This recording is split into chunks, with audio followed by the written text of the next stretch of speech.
All right, everybody. Thank you so much again for tuning into the Iron Purpose podcast. This is episode 28, and I have with me Allison Gildner. Welcome. Thank you so much for being here. Yeah, thanks for having me, Bailey. It's an honor Yeah, to be asked to be on here. I heard it's your first one, so you First can ever. call all your friends and family and say, "I made it. I'm on a podcast." Woohoo! Yeah. Thanks, Bailey. Thanks for helping me Yes. break that ice. We need to give you an award. I should give you like something, Yeah, a little right. statue. I love it. Well, what you been up to lately? I know it's been a little gloomy, but have you been having a good start to your summer so far? Yeah, it's been a little bit busy with kids and stuff. I'm a little bit countercultural in that I do not value being busy. I like to be less busy. So I'm really leaning into that this year. I had two jobs, actually. I don't know if you knew that. I had a I second did job not. working for an adoption agency. Yeah, so I know we're going to talk a Nice. little bit about my work as a therapist, but I've also worked for an adoption agency for the last 4 years, helping people adopt. I Yeah. loved it, love it. It's a great organization and everything, but I was like, I just need to scale back. So I recently quit that job Okay. and cut back my therapy to 3 days a week instead of four. So just trying to make sure that I'm prioritizing the things I want to prioritize. So spending more time with the family this summer, hopefully, and obviously being in the Brainerd Lakes area is a beautiful, wonderful place to be in the summer. So just trying to soak that up as much as possible. Absolutely. Do you guys have any big plans? Or when you say you like to be less busy, is it a little bit less work and a little more play with your family? Or like you just like to just kind of have time to yourself, read a book, be out on the lake? Yes, both. Yes. Oh, I like not having a full schedule. I really love it when a friend reaches out and says, "Hey, if you happen to be available tomorrow, I'd like to do this thing." And I can say, "Yeah, we are available. We can do that thing." mm, I try to allow margin and space in our schedule, personally and for our family. But also, yeah, I'm an introvert, interestingly, because my job is with people. But I love people. It's just at the end of the day, I like to be alone and unwind a little bit. So isn't that all of that, interesting? yes. I just like to not be busy. It's cool to have that hybrid. Because I feel like growing up, I was a little more introverted. I kind of like to just hang back in the background and kind of just watch and listen and not really voice my own opinion. And I prefer to kind of be off to the on the sidelines. But as I got a little older, it's like, I think I can try to jump out a little bit, and then now it's like a little bit of a mix. I don't know what I am anymore, but Yeah. I enjoy being around people. I enjoy talking with people, helping people. But then there's times where it's like, yeah, hold on, just give me a minute. I'm gonna go. I'm gonna be in here if anybody Right. needs me. Right, right. Yeah, I can definitely see that in you, Bailey. It's about where you get your energy. So if you love people, you can love people, but then if you are recharged by having quiet time, then you're in a Hold yeah. on, we'll do a pause. I'm gonna turn Okay. my headphones down just a touch. There we go. Okay, test. Can you hear me? Yep. Okay. Let me just write down where we are so I don't leave that in there. They'll be like, "What is going on?" Or you can just leave it in and it'll just be awkward. Well, now I'm going to. Yes. uh, so I kind of want to talk about a little bit how we met. So I work with your husband at the jail, and I think I added him on Facebook because at the time you guys had a joint Facebook, Yep. and then just one day it was all of a sudden just he wasn't in it anymore, and it was just your page, and Kicked him out. yeah, get out of here, this is mine.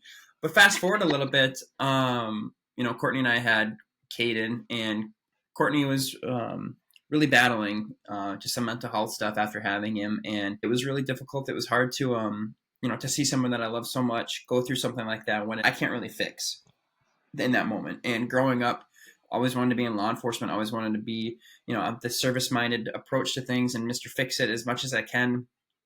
I've learned to tone it back a little bit when it's, but only and apply it where it's necessary. But when someone you love so much is going through that and you can't snap your fingers, or you can't do something to help them right away in that moment and take that burden off their shoulders is tough. And there was a moment when Courtney was about to go, get cleaned up, and she started to have this episode of this anxiety was coming in, and I was standing in the hallway with her, and I'll never forget it. But just took a moment to pray with her. I said, hey, let me just pray with you for a little bit, because that's all that I really know what to do in this moment. Like I can't do anything. I'm gonna pray to God that we'll be able to resolve this and that you'll be feeling better. And so I prayed with her about 5 minutes, and we stood there, and she went to the bathroom, and I went up over to the couch to just hang out for a little bit. Baby was sleeping.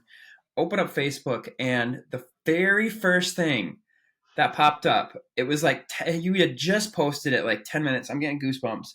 10 minutes before, and you pretty much said your name, kind of what you did, and that you're looking for new clients or whatever. I can't remember the exact post, but and you specialize in what'd you call it? Perinatal.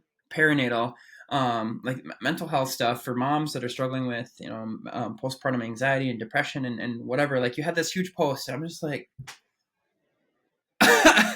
That's I was amazing. I was so blown away. Like my goosebumps are just staying. I think I'm just permanently Yeah. goosebumps. Um, I could not. I was speechless, like I am now, and I immediately messaged you like, "What?" And I told Courtney right after that, and I was like, this is the craziest thing in the world." But we just prayed, and I sat down, and I was gonna just scroll, and this just was just thrown into my lap, and so she's like, "Can you please reach out to her?" And I did, and we got to know you through that, and it was very, very instrumental in helping Courtney get back to back on her feet, and just having that support was just insane. And going to some of the doctor visits, some of the or her doctor actually recommended, hey, there's this lady in town who does this, and I was like, does it happen to be Allison Gildner? And shoulder the page, yeah, that's her. Pulled it up, and we're looking through it, and so it was just super cool. Like Yeah. I know I know you it's your job, it's what you do, but I hope people thank you unending for what you do, because seeing people in those crisis moments of not knowing what to do, they just are so upset and they can't explain why, and then being able to be in that office with you and with Courtney and with Kaden and kind of talk through some of the things, like, is just thank you is not enough. So I appreciate what you do, and we're gonna get into it now, kind of a little bit about your story. Yeah. Yeah, absolutely. I appreciate you kind of sharing your perspective on that. You had shared a little bit about that with me, but I didn't know even the how quickly God had answered that prayer. And it's very humbling to be used by God to answer a prayer, but I'm glad he did, obviously. But yeah, another aspect to that I would just comment on is I had decided to be off of Facebook, and I think it was back in January. I just completely was off of it, closed my account, didn't delete it, but deactivated it or whatever it is.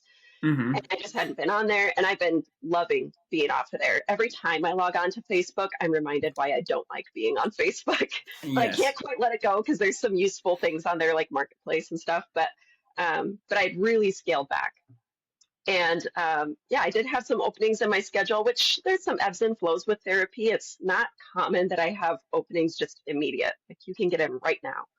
But I did, and I thought, maybe I'll just get on Facebook and post this and just see if, anybody I know has any connections or so yeah, so that was what led to that post. I hadn't posted, I think, in like 3 or 4 months, maybe something like that. And I just was like, Wow. well, let's just see what happens. Yeah, so isn't that kind of crazy that it just happened to be, coincidence, but Right. that it was right at the moment that it was going to be useful for you guys. So Mm-hmm. I was really glad you reached out. And obviously, I can't talk about anything with my clients, but it was a great chance to connect with you guys. And you're a great Absolutely. family, and fun to meet you guys. And your little baby, so cute, Yeah, I little know. Bailey. People keep saying that, and Courtney's like, when is he gonna? I had to carry him for so long. When is he gonna look like me or do something like me? But I'm like, well, you married me, I mean, you must like me in a little bit. So he's Right, got that, and right, right. Yeah, that's like uh, one of our older son is a mini Caleb, my husband, and I just joke that I was just a vessel for his clone. That was my role. oh, vessel for his clone. That's Yeah, hilarious. Amazing. Well, yeah, I love sharing that story just because of how how God's that's hand was in amazing. it through all Yeah. of it, and the odds of all of it to come together like that. For the time you posted it, for it to be the first thing I saw, like, who knows? Maybe Hmm. something else would have come up first, and I would have gone on a scrolling rabbit trail and would have missed it completely. And maybe eventually we would have crossed paths just because the doctor recommended. But for it to be that quick was just it was yeah, it blows my mind that some people just don't believe in God and the higher power of it than just the orchestration of all these things. And that was Yeah. immense proof in my life for that, for me to be like, okay, all Yeah. right, I know I'm here, I'm listening, I'm what do you need, what can I do, kind of thing from God. But Yes. Yes. I've had it's a few of beautiful. those moments in my life when God has answered a prayer very clearly and directly. And it is mind blowing when that happens. Mm. You almost kind of question it like, really? Could could he really have just answered that prayer that quickly or that Mm-hmm. obviously? Right. It's pretty hard to deny when you have an experience like Mm-hmm. that. Love it. Well, speaking of that, maybe now we can transition to, and you just sharing some of your story from as far back as you want to go, Hmm. like we said, to now, just kind of helping people kind of relate a little bit. And like I said, that's kind of the goal of the podcast, is to have conversations that other people can learn from. And if it's something that I went through, or maybe that you went through, that people can be like, oh man, that's what I'm going through right now. And they were able to get through that. Okay, well, maybe I can do it too. Kind of, iron sharpens Hmm. iron. So other people can sharpen other people. So take it away. Yeah. Well, I guess just a little bit about how I came into being a therapist Yeah. was a little bit roundabout. I'm actually an artist. I like to create art.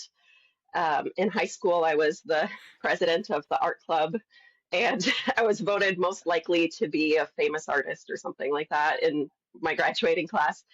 And I went to Northwestern University in St. Paul because they were starting an animation program, and my whole goal was to be an animator for Pixar. I love Pixar movies. I wanted to work on, the next Wall-E and Finding Nemo and everything. Mm-hmm. Um, and so I went to Northwestern, and while I was there, I took a Psych 101, just a general, and I absolutely fell in love with it. I thought, oh, this is so amazing. There's so much to know about the brain and so much that we don't know about the brain. Mm-hmm. So that part was fascinating, just kind of the scientific aspect. But then also, it started to become more evident to me that I really need to help people. I couldn't imagine a career of making art without doing something that directly made a difference for other people. That just seemed like there was something missing there. So I started to explore more about psychology and what that could look like, and I changed my major to art therapy. So I thought, okay, I'll be a therapist, but I will make art with clients while we're doing it. And that seemed like a perfect marriage of my interests. Yeah. I actually didn't end up finishing the art degree, actually. So I ended up graduating a little bit early, and so I just have a degree in clinical psychology, and I have like 99% of an art degree. Okay. I just never finished that part. Yeah, Northwestern's an expensive school. I mean, I loved it, but it was like 32,000 a year or something at the Oh time. my So I was like, goodness. if I can cut back one semester, let's do that. So, Mm-hmm. but yeah, after I left Northwestern, so I have this psychology degree, something people don't really tell you when you're a psych major is that there's nothing you can do really with just a bachelor in psychology. It's pretty useless by itself. So I knew I needed to go back to school. I kind of dabbled in, do I want to be a teacher? Do I want to be a nurse? Do I want to get a master's degree? And I worked in a hospital for about 6 months as a nurse aide. That was definitely the hardest job I've ever had. I Oh. give all the praise to nurses. They deserve it. Their job is mentally, emotionally, physically taxing, and they do Mm. 12-hour shifts, and that I just admire the heck out of them. So Mm-hmm. I could not do that job. Yeah. So anyway, so from there I was like, you know what, I better get my master's in psychology. That really is the route that I want to go. I did that out in South Dakota. We lived in the Black Hills of South Dakota at the time. And that was kind of a hard chapter of our lives. Caleb and I were early into our marriage. We got married in 2010. Um, we were very broke in a lot, like we did not have a lot of income. I was working part-time at a winery in Hill City, South Dakota. I was working on getting my master's. Caleb was working in retail at the time. It was like we had this teeny little house that, I'm not kidding, the roof leaked in the master bedroom when it Oh my rained. goodness. But you know what? We look back on that and we're like, that was such a good chapter of our lives. We got to live in Hill City, South Dakota, like right where everybody likes to go for vacation. You know, Mount Rushmore was literally like 2 miles down the road from us. It Oh my was just a goodness. cool Wow. place to live. Yeah, we loved it. And I don't look back on that time with any kind of regret or anything. It's like, yeah, we struggled. There were times when we weren't sure how we were going to pay bills, or you know, the car would break down and we didn't have a way to fix it immediately. But we loved that chapter of life. And that's something that I believe strongly, is that struggle is something that really helps us. I think Mm. struggle is what a lot of people need in order to live a meaningful and purposeful life. And that's something that I talk about a lot in my work with clients too. But and not that, you know, we still, in the grand scheme of things, still living a very privileged life in a lot of ways, but it wasn't easy, and I'm a better person for it, I think. Mm. So once I got my master's, then we actually wanted to stay there. We intended to stay in the Black Hills, but at the time it was hard to get licensed in South Dakota, and there's reciprocity with South Dakota and Minnesota. So I said, all right, let's move back to Minnesota, because Caleb is from the Minneapolis area. So Okay. let's move back to Minnesota, but just for 2 years so I can get licensed in Minnesota, and then we'll come back to the Black Hills. So that was back in 2015, and we're still here, obviously. So we fell in love with the Plot Brainerd twist. area. Interestingly, the first time, so we live, well, as you know, but anybody who's listening, we live in the Brainerd Lakes area. Um, when we moved here, the first time I saw Brainerd, we were pulling into town with our U-Haul. I had never been to Brainerd before in my life, Oh. and I was coming from one of the most beautiful places in the country. And we pulled in, and don't get me wrong, Brainerd's beautiful, but it's flat. Like, it's flat. And we pull into downtown Brainerd, and my husband's like, "This is it. This is where we're gonna live." And I was like, "Oh, how quickly can 2 years pass? I want to go back to the Black Hills." Mm-hmm. But I will say, so it is a beautiful area. I think, if I could be wrong on this fact, but I think we have the most lakes per square mile, compared to anywhere else in the U.S. Something like that. It sounds right. So Yeah. it's, yeah, it's beautiful. It's just you don't always see the landscape, because it is flat. But Right. and what we really fell in love with here is the people. Mm. We had some good connections in the Black Hills, don't get me wrong, but we have such a great community here. I could not imagine living anywhere else now that we've gotten so connected. The people here are just phenomenal. I absolutely love it. So, a couple of years ago, I decided to open my own practice. I had been working for a bigger clinic in the area, and I just decided I wanted to go out on my own, kind of do my own thing, and that's what I've been doing since then. So when you came back to Minnesota, did you start? What'd you do for work during that time, or were you specifically just As going a through school? therapist. Okay. Yeah, so I finished, sorry, I wasn't clear on that. I finished my master's program in South Dakota.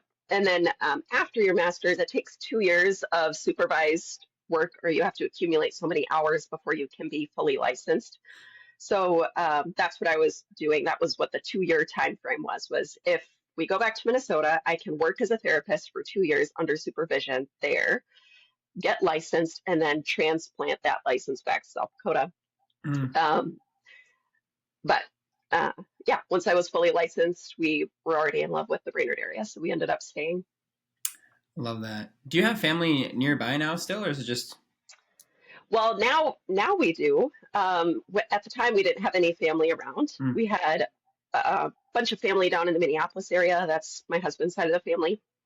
But my family is all from South Dakota. My siblings had moved. My brother was living in Iowa. My sister's living in Utah. She still is living in Utah. So it's like we were all sort of dispersed, and we were kind of by ourselves. And that was really hard when we first became parents, because we had really nobody Oh, to ask for help. I couldn't Like, we imagine. didn't have grandma and grandpa down the road. Yeah, when I hear Right. people say like, "Oh, I just called up my mom to come watch the kids," I'm like, wow, you have no idea how valuable that is. Yeah. Um, but now we do. So we intentionally, a few years ago, we bought a home that has an attached apartment to it for my parents. Mm-hmm. So it's a completely its own unit, but they can be with us when they want to be, and they can have their own space when they want to have it. But yeah, we have a multi-generational home, and it is the bomb. Like, if you have any sort of a positive relationship with parents and you can have a Mm-hmm. multi-generational home, 100% do it. It's phenomenal. There's even studies that show how kids benefit lifelong psychologically if they can have close, loving relationships with their grandparents. So as much as the Mm. grandparents can be involved, it actually has a positive impact on the kids for their whole life. Wow. No, I believe Yeah. it. Was there ever any like step like too many cooks in the kitchen when it came to the kids if they're around as much? Do you ever see them like trying to help the kid or you just No, no, okay? my parents are wonderful. So I know that some people out there might be thinking there is absolutely no way I would ever do that with my parents or my in-laws. But no, my parents are great. They're really good with sort of reading the room and knowing like, okay, let's just give you some space. Or when they need space, they just sort of say like, hey, our door's locked, no visitors right now. So we Hmm. kind of respect each other's space. But for the most part, we just try to do life together, and it's been a great blessing. It's been really fun to get to know my parents again as an adult, Yeah. um, rather than just seeing them once or twice a year, which is what it was when they still lived in South Dakota. Now Hmm. it's like I get to know them in a different way, and I think I appreciate them even more than I ever have. Yeah, absolutely. And that's something that I've experienced too when it comes to, parents. Like you said, you grow up and you get to kind of know them in a different way. They don't remove themselves from the parenting role, but they become more of your friend in a way. It's Hmm. like these are my friends. I can hang out with them in a way like a friend would rather than, a parent and a I mean it's still there obviously, but they don't need to parent you really anymore on and Right, as much as they did. But it's right. super cool. Like my mom, like we'll hang out and we'll talk. We'll have like these when I was still living at her house, we'd talk, about faith. I'd call her when I was out in school. We'd talk like on the phone for hours, just about everything that was going on in our lives and everything. And then my dad, like growing up, he sang in church quite a bit, and now I do that at my church. So he loves to sing. My family all likes to sing, so we do like karaoke parties at my dad's house, and we'll stay up all night long singing and just hanging out with them. So it's fun. It's interesting as you do get older how you can have that relationship with your parents, and it is, I think, something that I do, in talking with you take for granted sometimes, like having amazing parents, people that are around and able to Yes. help out, as Father's Day is approaching, like having my dad and my wife's dad kind of step into a role too of helping us out all the time and being those people in our lives, but kind of a little bit of rabbit trail. But Absolutely. I think people, Yeah. it's just so blessed to have parents that I can be friends with, and Hmm. for them to have It is. that perspective as well. There's a lot of people, even in like the jail, like you see a lot of people come in and you're like, man, I really wish, a lot of these people struggle because they just didn't have those figures in Hmm. their lives to help guide them and direct them. And I don't think their parents ever stepped away from that parenting role either of, I'm going to tell you what Hmm. to do and this and that. And they never stepped into that friend role to kind of help them out. But Right. Right. yeah. Yeah, it's something that I hear a lot in my line of work, asking about people's histories and just kind of hearing it. It's kind of mind blowing to hear how some people had to live as children and some of the experiences they had to have. And it's really not uncommon to hear things that were abusive or dysfunctional in people's childhoods. So when I look back, I'm like, sure, our life wasn't perfect, but I had loving parents who loved each other and loved us, and uh, I mean that's like winning the lottery right there. Hmm. Absolutely. So speaking of, parents and stuff, you kind of touched about in the beginning a little bit about the adoption agency that you worked for, and you have, and if you don't mind stepping into it, you have Yeah, two, no, you have one or two adopted kids. I have one adopted, two biological. Okay, okay. So Yeah. what was the process in that and this agency that you used to work for? I'm assuming that's the one that you got your daughter with, right? Yes, Yes. yes, you're correct. Yep, that's America World Adoption Association. Little shout out, they're great.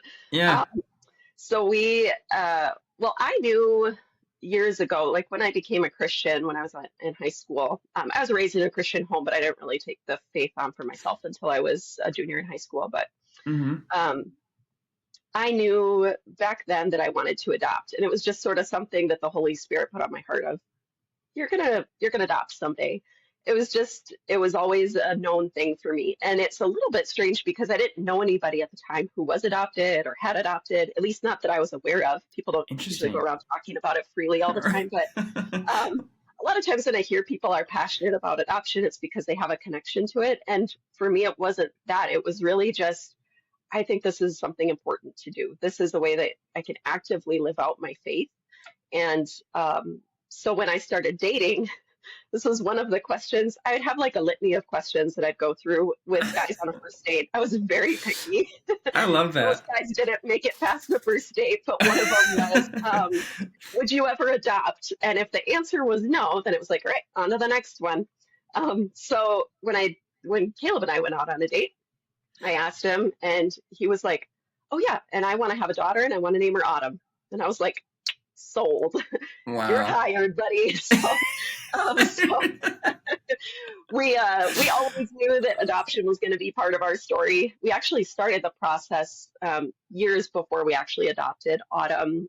We had a pretty rough process compared to what most people have, but Mm, it took us 5 years, which is not the norm. I don't want that number to scare people who might consider adoption. It was just, yeah, we had sort of a unique situation, but we prayed a lot about it. We weren't necessarily trying to get pregnant. We weren't trying to not get pregnant, but we didn't get pregnant in that whole time. And then eventually the adoption seemed like it wasn't going to happen. And I hadn't been pregnant by then. So then we were starting to wonder, oh, okay, so now we're dealing with infertility. That wasn't expected.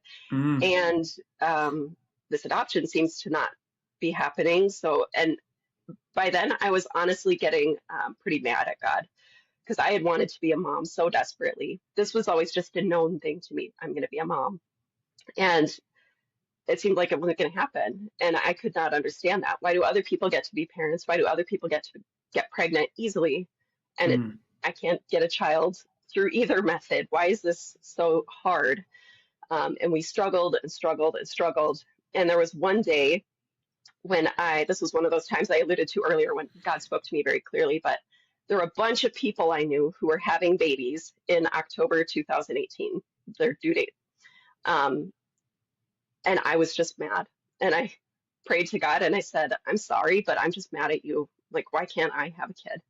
And he said to me, these will be your child's playmates.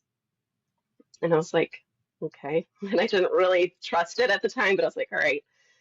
And then a little bit after that, we got matched with Autumn for our daughter, and she was born in October 2018. So she had already been born. We didn't know Wow. that, of course, but God knew that. Wow. So, and while we were matched with her, we got pregnant with our son Ezra. So then we were expecting two at the same time. Oh my So we goodness. went, yeah. So God sort of doubly answered those prayers. And of course, he knew exactly what he was doing. And in hindsight, I can see why things happened the way they did. I Mm, just couldn't see it at the time. But we brought Autumn home from India in August on my birthday in 2019, August 14th. We went to India to get her. And I was a few months pregnant at the time, but it was a secret because I didn't want the pregnancy to interfere with the adoption, which can sometimes happen. So we kept the pregnancy a secret until the adoption was finalized. We brought her home on September 14th, 2019, and then Ezra was born just a few months later. So, wow. and then after that, it's not all sunshine and roses. We had a couple of miscarriages after that, and those were really difficult. Mm, Um, Anybody who's been through that, I think, can understand how devastating it is. And part of what's devastating is that it's a hidden loss. A lot of people don't know that you've miscarried because miscarriage, by definition, is the first 20 weeks. Stillbirth is the second half of pregnancy, so mm, 21 weeks or later. So if you miscarry, it's usually early enough, or oftentimes, I should say, early enough that other people don't know. So how do you grieve this child that other people never even knew existed? mm, And so that's part of what became motivating for me in the work that I do now is to help other people navigate that loss because I know how deep and devastating it can be. mm. Um, in addition to that, when I gave birth to Ezra, I suffered horrible postpartum depression. It was really bad. I don't think anybody really knows how bad it was. I kept it pretty private, except for Caleb. He sort of had a front row seat to the struggle, unfortunately for him. But Mm, yeah, I kept it pretty quiet. But I realized, wow, this is not an easy thing to navigate. And I'm a mental health professional. If I'm struggling with this, how are other moms getting through this? mm, So I had that postpartum depression. It was crippling. And that was also right at the time of COVID. So Ezra was born February My 2020. goodness. Just a few months after, or just a few weeks after he was born, COVID hit, and we all know the story about that. So it Hmm. was a little bit trickier, maybe. I've heard from some other moms who had babies that year that it was just a unique postpartum experience for all of us. Um, After Ezra, we had a couple of miscarriages, and then since then we had our third kiddo. He's actually turning 2 in 2 days, so that's Silas. Oh. He's just been a little light and a blessing. And then we are hoping to adopt again. We're very early in the process. People keep asking Hmm. us, but our goal is to adopt another little girl because my daughter, I think, would never forgive me if she got another brother. She's very eager to have a little girl in the home. Oh, that's So, amazing. yeah, so that's sort of our family building story, I guess, but a lot about what's driven me to do the work that I do, both through the adoption agency and in my therapy work, is I like to help other moms who've struggled in the ways that I struggle. Yeah, and I love that you said that word again, struggle, because in the beginning of the episode you talked about how struggle is a good thing. You know, you're in the Hmm. not Black Hills. So you said Yes. you're in the Hmm. Black Hills and you were struggling. You know, your roof was caving in, dang near, and you look back at that with thankfulness, and you're like, that helped define me and make me who I am. Would you say the same thing about this other struggle that you went through? Yeah. Yeah, of course. Especially with the postpartum depression, I'm grateful for that because I wouldn't be able to understand or relate to other moms who struggle that way if I Mm. hadn't been through it myself. Mm-hmm. And it's they say 1 in 5. The real statistic is probably closer to 1 in 4 women struggle postpartum. That's a lot.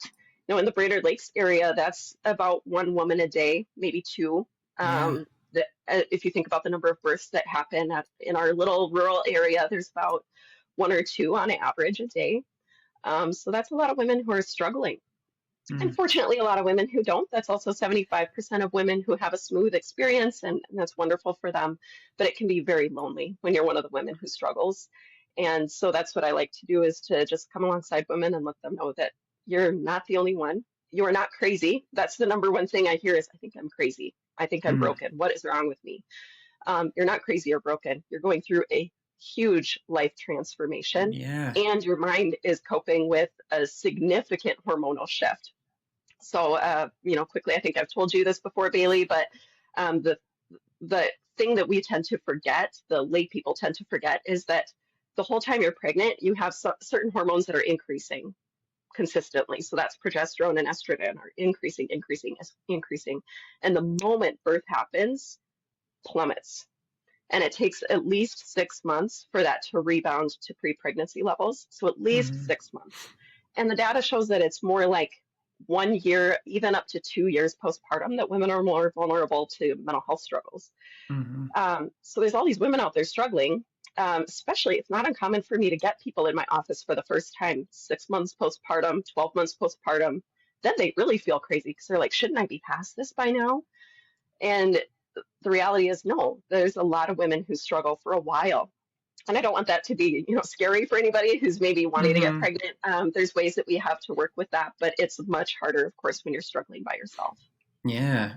Absolutely. And kind of like Courtney and I were there for a little while, and then it is so cool to see. And I don't think it gets talked about enough. I was talking to one of my friends because I thought, and I mentioned this to you. I was thinking June was Mental Health Awareness Month, but it was Yeah, May, and then I was like, right. well, it should be every week. It should be every month, every Yeah, day, because it just doesn't. right. It just I don't think it gets talked about enough. I don't think people. It's just one of those things you hear like, oh, mental health awareness. Like, yeah, whatever. And like those very people that say that are probably dealing with the most difficult things in their mind mentally. Whatever. Um, Yeah. but being plugged into so many different resources that there are now, like there's you and there was a group that Courtney was going to for a little bit, just like Hmm. a women's group that met up every now and then, every couple weeks, or I think it was once a month. And then Yes, that's led by my friend Carlin. She's wonderful too. She's now also um, certified, is the right word. She's certified in hmm, perinatal mental health now too. That's a new thing for her. But cool, awesome, yeah, okay, yeah. yeah. And then Dr. Lindbergh, who I had on a couple episodes ago, Hmm. she shared her story, and she was there too with Courtney at those moms group and would hold Caden, like, so for like just the support is Yeah. immense. And when, like you said earlier, when it's relatable too, like when you can share your story with somebody who's struggling with the very similar circumstance and then be there with them during that time is just, it's so powerful. And for you to be able to twist that Yes. and use it for good, I think a lot of times, the enemy in our lives, Satan or whatever it is, for whoever, anybody listening, will do whatever he can to bring you down. He doesn't want you to succeed, and he'll do Hmm. everything he can to make you, make you suffer, make you hate your existence, and make you want to give in and give out, or give up. But when you can take that very thing that he was like laughing at you, like, ah, ha, ha, look at this person suffering, like he's sitting front row seat with, with everybody else watching your life kind of crumble, and for you to go, no, I'm going to use this and I'm going to maximize this. You think this is the lowest point in my life? Like, you are so dead wrong. I'm going to take this and I'm going to use it to build up as many people that I can. And if only we could see his face, like when he sees that Yeah. realization, like it's just so empowering. Like, for him to think that he's got his foot on your neck and stomping you into the ground, and you're like smiling about it. And a good analogy is Right. this picture here. That's why I have it here. It's a UFC, but my Oh, favorite okay. fighter, Michael Chandler, got almost knocked out here, and he goes down to go into like the clinch to wrestling because he knows he got hit, and he's smiling up at the camera. And so that's a kind of analogy that I like to live out. Like when you think you're down, and when Satan thinks he's got you down, and you turn up and you smile at him, like I would just love to be able to see his face, like, oh shoot, like, Yeah. well, all Right. right, well, tail in between the legs as he scurries off to his next victim. But Right. what a powerful Amen. feeling to be able to take that Yes. adversity, throw it up on your shoulders and carry it, and a lot of times it's not on our own. Like we've got God helping us through it, and family and other support. But when we can take that thing that we thought was going to destroy us and multiply, and it's come together. I just think of like Absolutely. a bunch of moms. I think like I can picture like you, and I can think of Dr. Lindbergh and my mom, Courtney's mom, like coming around her during that time and just having God's like arms around everybody. It's just, we can't do life alone, and it's Absolutely. it's a beautiful image when we can all take our struggles and come together and say, you're gonna make it, you can do this. Yes. Yes, absolutely. That you can't do life alone is something I preach all the time in my work. We are such an individualistic society and culture, and it is not healthy. God created us to be in community with one another. And when we're trying to do everything by ourselves, we kind of sequester ourselves into our little isolated home units and we privately struggle behind closed doors.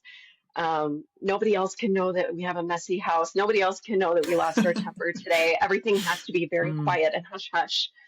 That's not healthy because we're all struggling. I say it all the time to clients. They'll come in and talk about something, and I'm not kidding. I had a day just this past week. I had three moms in a row come in and say, I think I might be traumatizing my children, and I'm afraid that I'm failing as a mom, and nobody else can know. I'm like, wow, I should get all of you together in a group and you can all talk about how you're having the exact same struggle. And that's what we miss mm, out on when we're so individualistic. We don't know how normal we are.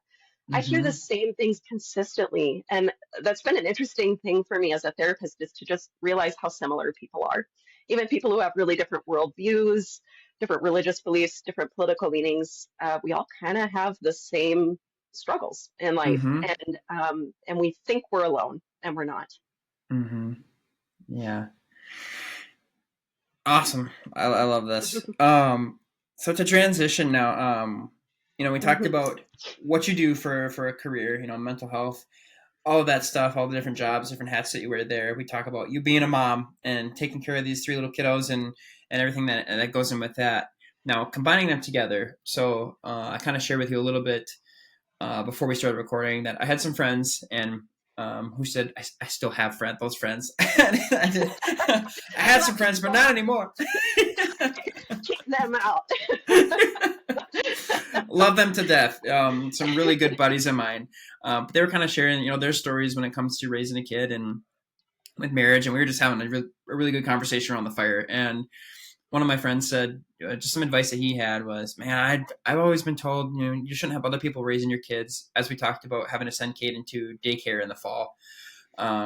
Courtney works from home, but she's not allowed to obviously care for the child while she's working, which makes sense. So we either have to have her mom or my mom, or me when days that I'm not working. So it can be busy, it can be challenging, but their thought was the mom shouldn't be out working. They should be prioritizing. It should be a priority to have take care of the kid first rather than excuse me, rather than going off to work.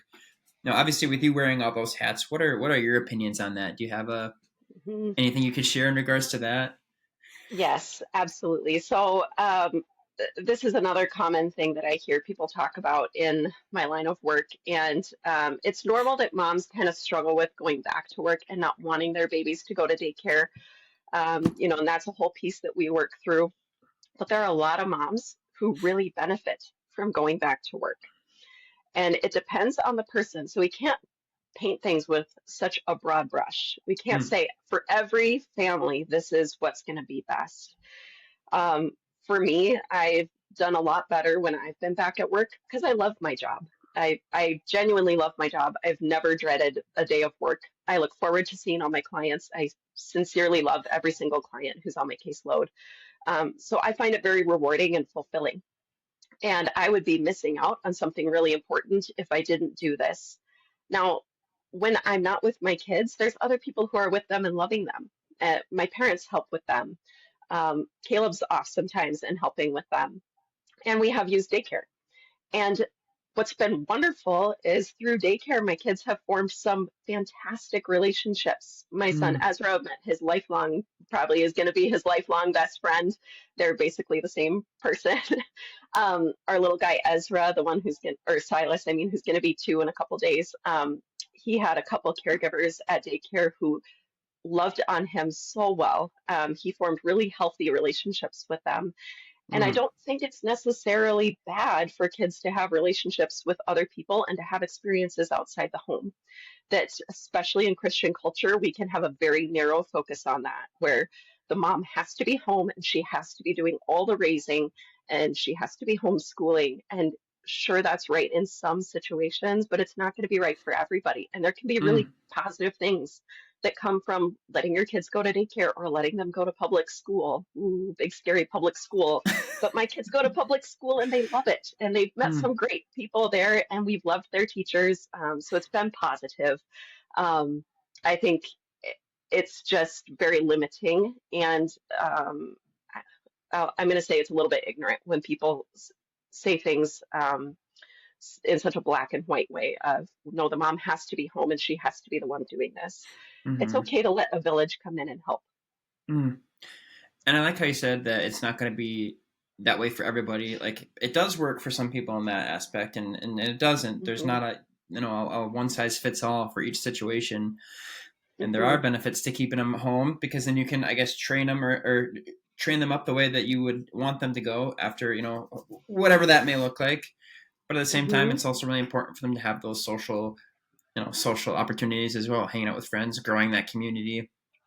Hmm. Growing up, I was homeschooled until seventh grade, and I had three younger brothers, so we were there was we had social interactions within us, and then we got to see our Yep. cousins quite a bit. But I guess I didn't really have many friends until I went to school and got to be out, kind of on my own and doing those things. But um, yeah, and that is something that Courtney and I've talked about. It's do we send our kids to public school? Do we send them to a lake region? Like, what does that look like? Hmm. And I think kind of the thing that we came to the conclusion of is, we can send them out. And I've had some similar conversations too with friends, and they're like, well, if I send my kid out to this school and they come back, am I going to have to rewire their brain and take everything that they learned and sift through it and throw all the bad stuff out? And my, I was battling with that as well. Like, man, is that really something that we'll have to do? And the conclusion that I came up with was teach them the foundations here, teach them respect, be kind to people,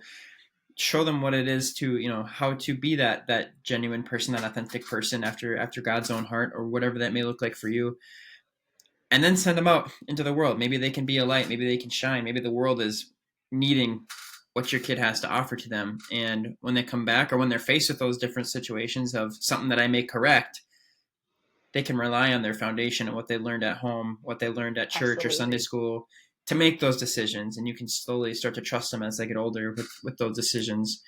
Because I think if you take them, you bring them back home and say, no, you can't do this, you shouldn't do that. And there's a time and place for that. But Hmm. it might make them kind of, turned off to what you have to say and say, well, maybe I don't, maybe I do want to do that. Or maybe and I don't know. I've got my first kid. He's 3 months old, so I got a ways to go. But Sure. I'd like to think this is an approach that could be effective. But what are your thoughts on that? You're a little more experienced than I am. Yeah. Well, and not by a lot. I mean, my daughter's going into first grade. She's our oldest, so it's not like I have a ton of experience in this area. But I can understand wanting to protect your kids from being exposed to certain things, and I Mm, think that is the parent's job is to try to protect their kids from certain exposures. And also, it's a mistake to think that you can completely insulate your child from the world. We are in the world.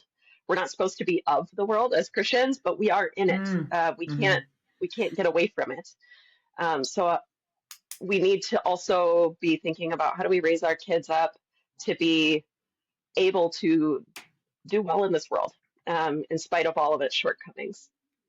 mm. Yeah. Love it. So now, just kind of wrapping up now. It's already been Hmm. dang near 50 minutes, which is crazy. Yeah. As you are, wearing all these hats of everything you're doing, now we've just kind of taken everything you got and wrapped it up. What do you do personally to stay sharp, to be able to continue to help people on this level? And I think we were talking about before we were recording, like it's got to be so draining and it's got to be so, taxing to have your job sit there and literally listen to all the anxieties, all the depressions of everything that everybody's got, like deepest, darkest demons that are bringing people down. They're spewing them out onto you, and you choose to do that and sit there and try to help them navigate, sort through that. And then you have to go home, or you get to go home and be a mom to three kids. Maybe your husband's come home, had a bad day at the jail. I know what that can be like, and you may have to sort through that.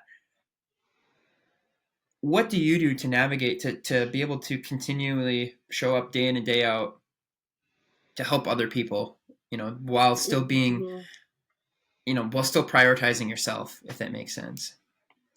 Yeah, I don't have a simple answer to that, to be honest. There have been times where I've done better than others. So, first of all, just speaking to my job, I hear a lot from people, I can never do what you do. And I can't imagine doing anything else. Sincerely, if I couldn't be a therapist, I don't know what I would do. Um, I love what I do, and there is a lot of heaviness. There is a lot of hearing the worst things that have ever happened to people. But I also get to see people overcome. I get to see people find relief for the first time, maybe ever. So that's what really rejuvenates me is I love seeing people do better. That's the whole reason I do what I do is I want to help Mm, people. I should say I always pray to be a conduit for God to help people through me. So when I get to see that progress, when I get to see a mom finally feeling relief from her postpartum depression, or a person who struggled with a certain trauma for 20 years and now that trauma is not haunting them anymore, mm, that's incredible. And I just go home like walking on sunshine. I'm over the moon happy when I have those moments. So I love what I do. I don't feel often that it's something that's hard to cope with. mm, Um, there was, I'll be honest, there's been a dark period for me, which was last year. I had a long-term client, a client I loved dearly, who chose to end his life. mm, And it was probably one of the worst things I've ever experienced. And mm, I did not cope with it well.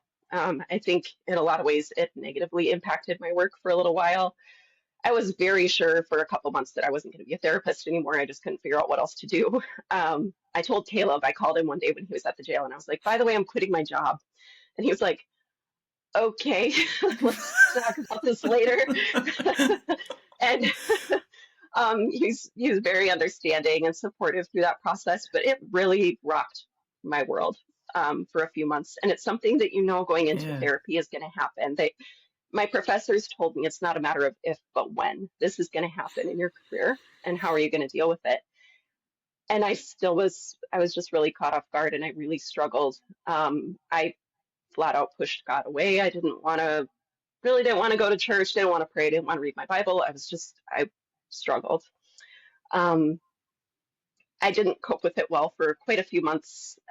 Just a couple months ago, I've started being able to even talk about it again. But that's been what's really helped me is when something's really hard to be able to talk about it, which I guess speaks to a Mm, little bit to my profession. But the day that I found out about that, I reached out to my pastor, Matt Nagel, wonderful guy. Um, I just didn't know where else to go. Uh, Therapy's private.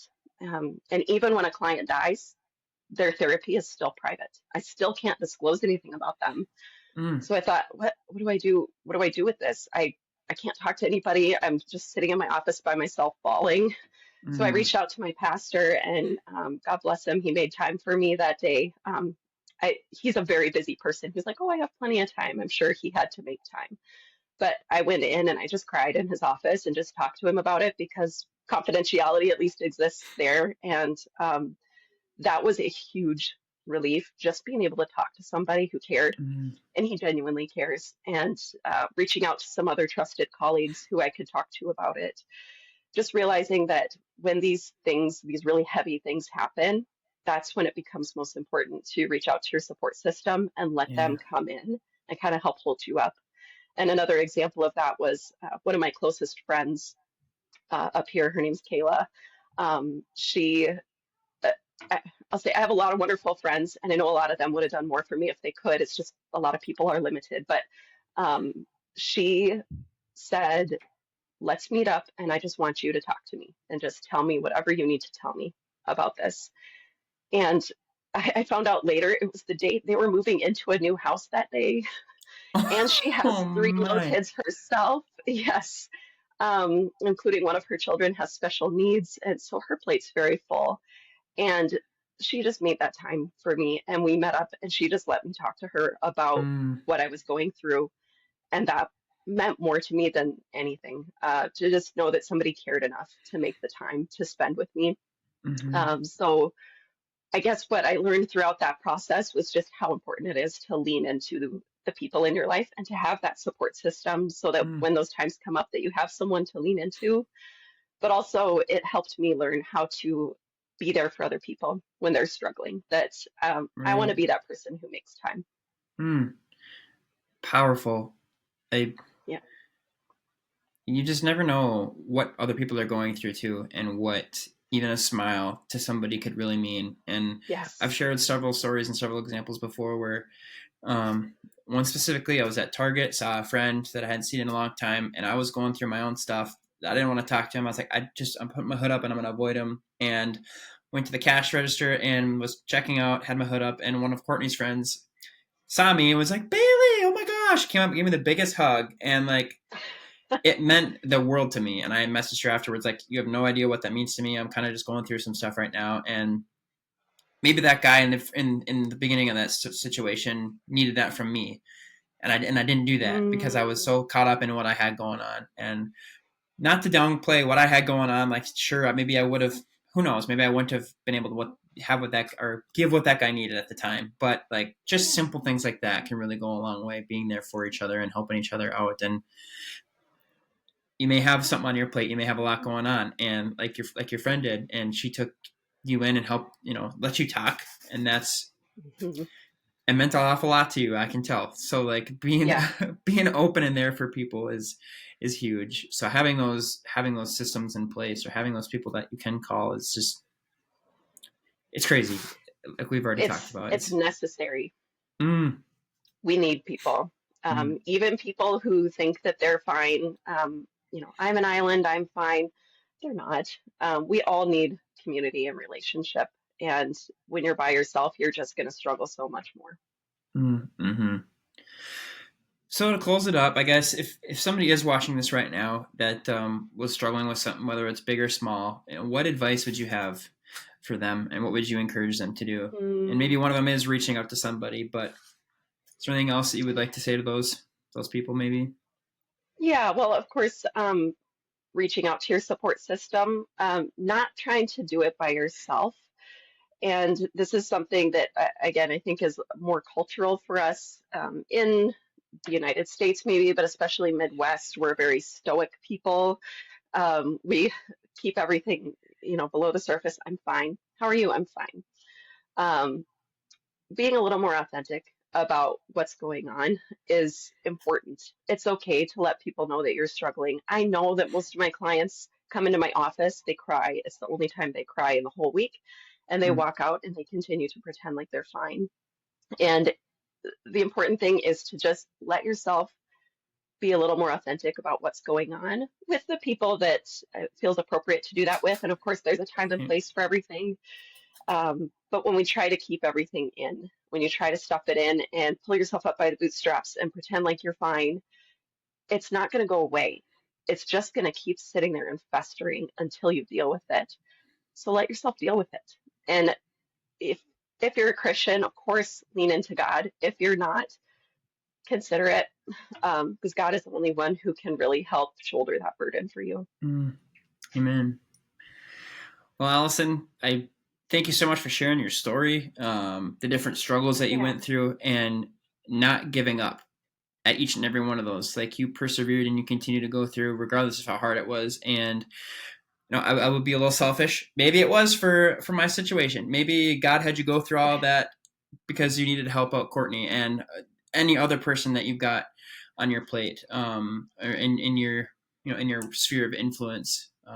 Like you said, you went through the struggle in South Dakota and you didn't know if you were going to make it, and you're like, well, maybe I should do this, and but all this stuff going on, and you thought about potentially hanging it up last year, and for some reason you pushed through, and your support with my situation and with Courtney has, like I said, I can't say thank you enough for what you do for helping her.